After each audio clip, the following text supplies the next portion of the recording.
Now, if you are a nocturnal robber and you're contemplating breaking into a crypt, to steal a dead person's jewelry, this movie will really grab you.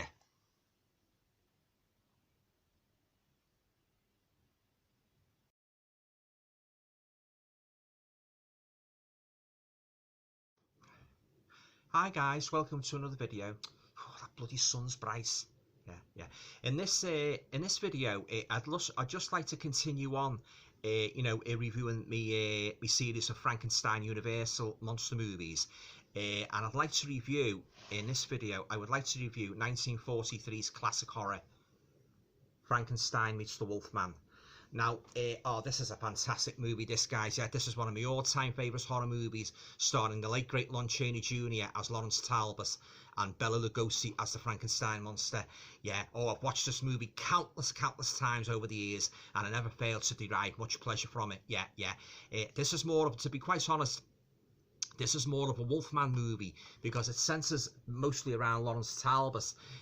He's revived, after being dead for 4 years, revived from his Talbot crypt, and he goes on the rampage again, of course, as the Wolfman. I won't give away too much of the story, just in case you haven't, you haven't seen it. But basically, we find a revived Talbot. He's revived when grave robbers break into his crypt at night, and he tried to steal his jewelry. And as they prise open the lid of the crypt, and one of them's groping round for the jewelry and that, they're shocked to see that the body's still perfectly preserved. There's wolfbane over it, and yeah, after being dead for 4 years, and it's still in a state of, Talbot's body is still in a state of perfect preservation. So basically, as the full moon shines, now this is one of the most iconic scenes, guys. This, in a horror movie, one of the most iconic scenes I've ever seen. Yeah, as the full moon, its rays shine. He filters it. The rays filter into the crypt and that. It revives Talbot, and as the robber, he's trying to get the rings off Talbot's finger.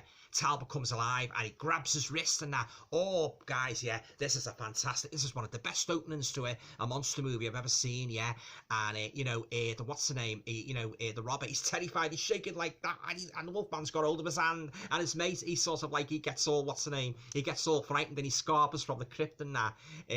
Oh yeah, this is one of my favourite openings in a Universal movie, this. Yeah, so of course, like, Talbot revived, he becomes the Wolfman again after being dead for 4 years, kills the robber, and then he goes on the rampage, and then he wakes up in the hospital and that, with little recollection of how he got there and that, yeah.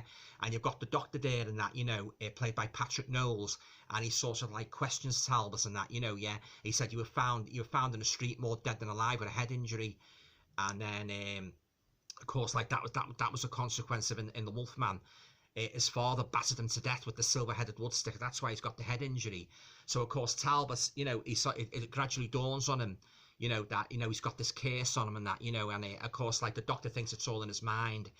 Patrick Knowles is, Doctor, I think it's Dr. Mannering, the character Patrick Knowles plays. Yeah. But anyway, Talbot, he gets away from the hospital and that, yeah. And the part where they ring the police ring up to check. They go to check to see if Talbot's body's still in the crypt, at the behest of Lawrence Talbot. He said, go and check my crypt and see if you find a body in it. So when the policeman goes to the Talbot crypt, there's no body in it. He gets on the phone to the hospital, and he's shocked when the doctor tells him that Talbot broke out in the night, and he tore out the straitjacket with his teeth, and the copper sews with his teeth. Yeah. But then the story unfolds then, guys, and as Talbot goes looking for the gypsy woman Maliva, whose son Bela, if you're familiar with the Wolfman, turned Talbot into the monster. So Maliva, he finally finds her. He goes all over Europe looking for her, and he finally finds her. And he says, like, I'm still cursed and that, yeah. So Maliva takes Talbot under her wing and that, looks after him, just as if he was her own, was her own son. And she says, I know a man can help you, cure you. And it turns out to be none other than Dr. Frankenstein. Yeah, Dr. Frankenstein. But unfortunately, when Talbot Maliva finally gets it, I think it's Visaria, that, the shock to find that Frankenstein's dead. He's dead, he's perished with his monster. and he's got something of a notorious reputation in the village and that, you know. And of course Talbot's devastated when he finds Frankenstein's dead and that, yeah. So of course then they come out of the tavern and that, you know, and he's sort of like, he's sitting there all morose and that, and pensive and that, you know, as Believer's driving the coach. And he says, well, basically, there's no hope for me now, yeah, yeah. I don't want to give away too much of the story, yeah, but then the story goes on like Talbot, he finds the Frankenstein monster, and he wants the Frankenstein monster to show where the records are, Frankenstein's records and that. And then you get like the sort of like the scenario with the Frankenstein's daughter, you know, played by Ilona Massey, and she's sort of like she doesn't want to give Talbot, she doesn't want to help Talbot and that, you know, with the father's records, help Talbot find her father's records, because she said all he brought was death and misery to the village and that, yeah. So, but then what she does, they have a festival of new wine when Talbot goes to the office and that, you know. I think Lionel Atwill, I think he's the mayor, or he's got some sort of authority in the town. He says to Talbot, he hears the music playing in the street, and he said, "Do you want to come along to the festival of new wine tonight?" And Talbot hesitated. He said, "I'll be there." So when now we're coming to one of the most memorable, iconic scenes in the movie, guys. Talbot goes to the festival of new wine with Frankenstein's daughter Ilona Massey. And as he's sitting there, you know, he's very sort of like deep in thoughts about being the Wolfman and that. He's very disturbed and that. He's sitting there at the table, and you get this guy coming up singing all jolly and that, you know, about wanting to live forever.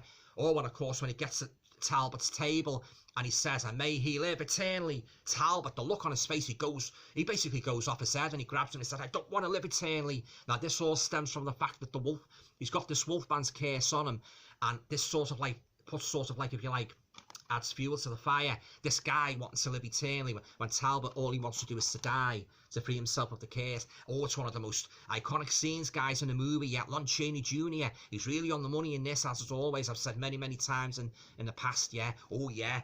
And he gets off his head and that. He goes off his head, he grabs this guy, and that, "Get away from me," he said. "I don't want to live eternally," yeah. And then, of course, there you go, the story follows then, like, you know, Talbot, he's trying to get cured and that, you know, yeah. And I'll leave it there, I don't want to give any more away, but this is one of Universal's greatest horror movies, guys, this guys, yeah. Frankenstein, Mr. Wolfman, made in 1943. You know, both titans of terror going at each other head to head and that, you know, yeah. And what can I say about Lon Chaney Jr.'s performance as Paul Laurence Talbot? Again, I've said it many times in the past, you really feel for him, you know, all what he's going through and that, you know. It's got great atmosphere. It's got the foggy woodlands, the universal backglass and that. You've got Frankenstein's crumbling castle. You've got the supporting cast, Ilona Massey's Grace as Frankenstein's daughter, Ralph Bellamy, Patrick Knowles as Dr. Mannering and that, you know, yeah. Oh, this is one of Universal's greatest movie, this, guys. Frankenstein, there's Ilona Massey there as Frankenstein's daughter, yeah. One of the greatest horror movies ever made, Frankenstein meets the Wolfman. First watched this when I was a kid in the late 60s and that, when he used to show all the old Universal movies, you know, on old black and white telly and that, you know, yeah, every Monday night at 10:30. And this, guys, yeah, two of my all-time favourite movie monsters, yeah.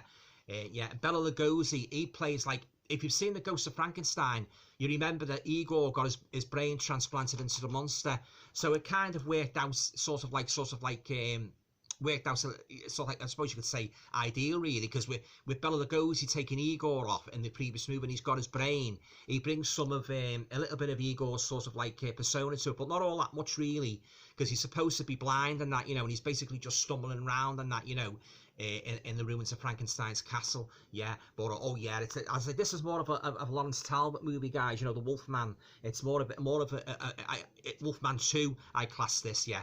I often think how great it would have been if Boris Karloff had reprised his role as the Frankenstein monster. But this is a fantastic movie, this, guys. Frankenstein meets the Wolfman, yeah. And as I say, Lon Chaney Jr. Oh, he's one of the greatest horror characters ever created. Lawrence Talbot, yeah, yeah, and you really feel for him when he wakes up in the hospital and that, and he says, "How did I get here?" And, you know, and doctors don't believe him and that, you know, yeah, that he's got a curse on him, yeah. Oh, great scenes, guys, yeah. Great pacing, great monsters, great characters. What more could you ask for? Yeah, and I've actually got this on Blu-ray in the Universal Frankenstein Legacy set, yeah. Never get tired of watching this movie, guys, yeah. Lon Chaney Jr. was born to play the Wolfman. No question whatsoever.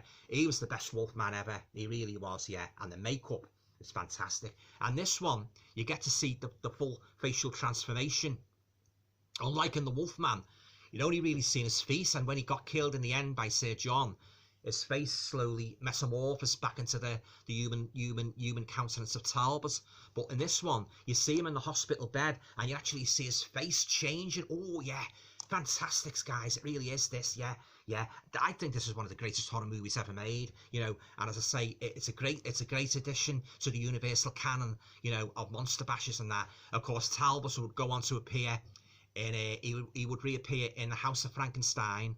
The direct sequel to this in 1944. He would come back again in the House of Dracula, where he would find, I call that the Happy Wolfman movie, because he finally got cured. And then of course he reprises his role in Abbott and Costello Meet Frankenstein in 1948. Yeah, but getting back to this, guys, yeah, if I was to pick my all-time top 5 Universal favourite movies, this would definitely be up. I mean, you know, the video were done with me top 50 horror movies. If you remember, if you watched it, this is in it, guys, and rightly so. Yeah, one of my favourite Universal monster movies, Frankenstein Meets the Wolfman from 1943. It's a complete roller coaster ride from start to finish. Always have a lot of fun watching this movie. Yeah, so there you go. That's Frankenstein Meets the Wolfman from 1943. Absolutely fantastic movie. Yeah. Have you seen Frankenstein Meets the Wolfman? Leave your comments down below, guys, yeah? What's your favourite scene in it? What do you think of Lon Chaney Jr. playing Lawrence Talbot? Yeah? What do you think of Bela Lugosi? What did you think of the story as a whole, really, yeah? Your favourite scenes and that, you know, yeah. Okay, guys, well, that's it. That concludes my review of 1943's Frankenstein Meets the Wolfman. All going well. I'll talk to you again soon. Thanks, guys, yeah. Cheers.